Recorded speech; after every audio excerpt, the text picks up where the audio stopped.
नमस्ते दोस्तों, हिंदखोज dictionary vocabulary series में आप सबका स्वागत है। आज का हमारा सेशन है कॉमन इंग्लिश इडियम्स यानी कि अंग्रेजी मुहावरों के रिगार्डिंग। ये आज का हमारा पार्ट 4 है। इसी टॉपिक के रिलेटेड पार्ट 1, पार्ट 2 और पार्ट 3 ऑलरेडी आ चुके हैं। डिस्क्रिप्शन में लिंक दी हुई है, आप रेफर कर सकते हो। तो शुरू करते हैं हम हमारा आज के हमारे सेशन का सबसे पहला इडियम है अप इन द एयर, यानी अभी तक तय होना बाकी है। It means still to be settle, right? तय होना बाकी है। जब कुछ अनिश्चित है, अनसर्टेन है, तब हम इस इडियम का यूज करते हैं, अप इन द एयर। जैसे बर्थडेज है, या फिर वेडिंग प्लान्स है, या वीकेंड आउटिंग्स है। अभी तक हम डिसाइड नहीं कर पाए कहाँ जाना है, क्या करना है, सब कुछ अनसर्टेन है, अनिश्चित है। Plans are up in the air. एक एग्जाम्पल के साथ देखते हैं। Our vacation plans are still up in the air as we keep differing over our choices of location. हमारी छुट्टियों की योजना अभी भी हवा में है, क्योंकि हम अपनी पसंद के स्थानों पर भिन्न रहते हैं। अभी तक हमारा वेकेशन तय नहीं हो पाया है, अनसर्टेन है, क्योंकि हम एक चॉइस पे लोकेशन डिसाइड नहीं कर पा रहे हैं, राइट? तो वो था idea up in the air, यानी uncertain, still to be settled. हमारा नेक्स्ट इडियम है ऑन द सेम पेज, किसी के साथ सामान्य सहमति में। इस इडियम का मीनिंग होता है किसी के साथ सहमत होना, in general agreement with someone. जैसे कोई कार्य है, उसे कैसे करना है, उससे एक साथ एक तरीके से करने के लिए अग्री करना, सहमति जताना होता है, on the same page. Like employees and clients होते हैं, they should be on the same page, है ना? तभी सब अच्छे से होता है, सही तरीके से होता है। एग्जाम्पल देखते हैं। Before we make any decisions today, I would like to make sure that everyone is on the same page. इससे पहले कि हम आज कोई निर्णय ले, मैं यह सुनिश्चित करना चाहता हूं कि हर कोई एक ही कष्टी पर है, राइट? यानी इन शॉर्ट इस फ्रेज का मीनिंग क्या हुआ? सिमिलर चीजों के बारे में सोचना, similar fashion, to have same amount of knowledge और to have same kind of understanding about a situation as others do. अगला इडियम है डाइम अ डजन, सामान्य और मूल्यहीन, कॉमन एंड ऑलमोस्ट वर्थलेस, उसे कहा जाता है डाइम अ डजन, जिसका कोई मूल्य नहीं है, या फिर उसके पीछे खर्च करना मूल्यहीन है, उसकी कोई वैल्यू ही नहीं है, उसे कहा जाता है डाइम अ डजन। एक एग्जांपल देखते हैं। Those antique dishes are pretty, but they are dime a dozen. वह प्राचीन व्यंजन सुंदर है, yes they are pretty, लेकिन वह सामान्य और लगभग बेकार है, राइट? कहते हैं ना कोड़ियों के भाव में, डाइम अ डजन। फिर हमारा नेक्स्ट इडियम है थिंक आउटसाइड द बॉक्स। ये तो सबने सुना होगा, यानी हटकर सोचना, रचनात्मक और असामान्य सोच का होना। और ऐसी सोच है जो नियमों या परंपराओं द्वारा सीमित या नियंत्रित नहीं है। They are creative thinkers, right?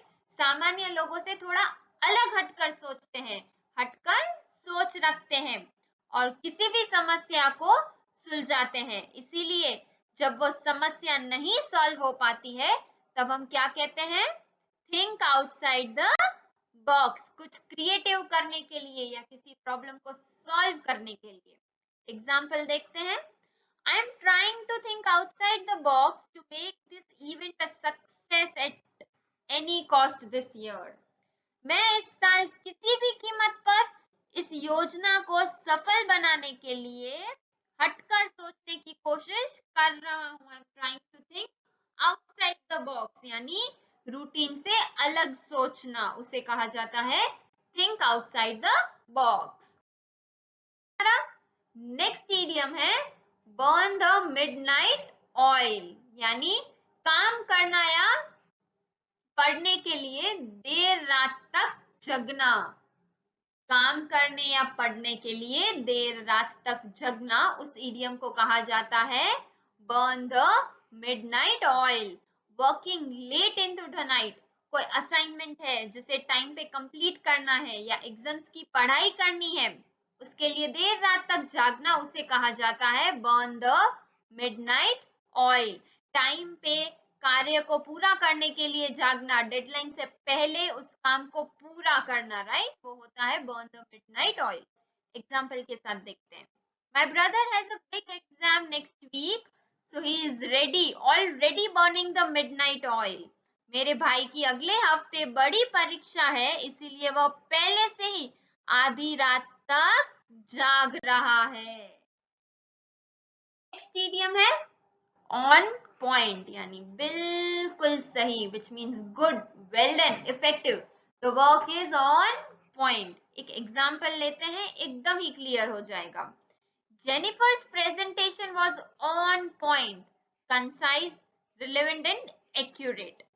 Jennifer की प्रस्तुति यानी प्रेजेंटेशन बिल्कुल सही थी, ऑन पॉइंट, बिल्कुल सही थी, ऑन पॉइंट।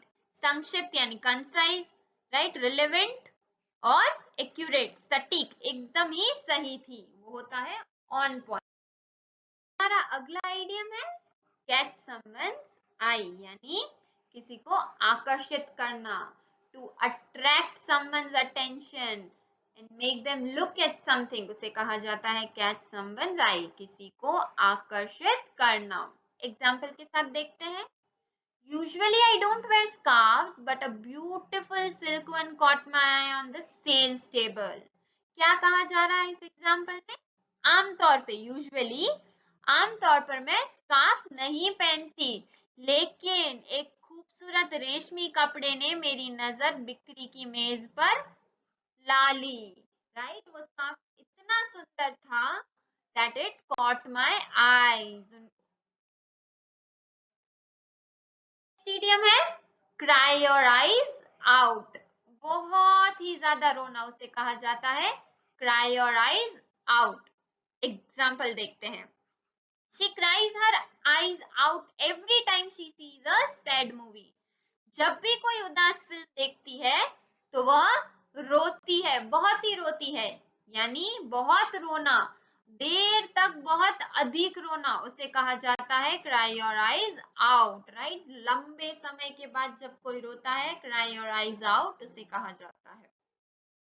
हमारा नेक्स्ट इडियम है let one's hair down, बालों को नीचे करना नहीं, it means you relax and enjoy yourself, पूरी तरह से आराम और करें और आनंद ले, let yourself go, let yourself go, let yourself relax, chill out, जैसे जॉब्स होती है।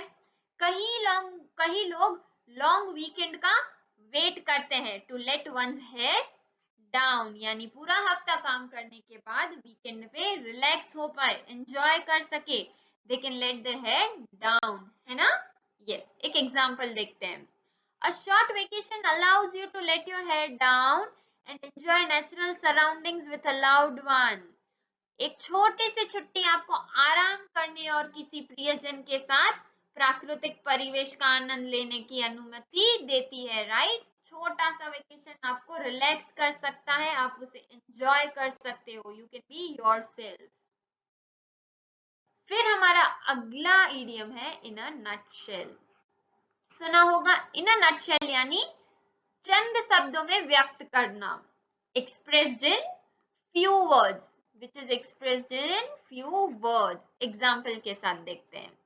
To put in a nutshell, we are bankrupt, यानी अब मैं ऐसे कहूंगी कि मैंने लोन रीपे नहीं किया, फिर मेरे XYZ अमाउंट यहाँ से नहीं आए, इसने ऐसा किया, ये पूरी स्टोरी हुई, उसे कट शॉर्ट करके मैंने उसे नटशेल में in a few words if I tell I am a bankrupt, we are a bankrupt, तो ये नटशेल हुआ।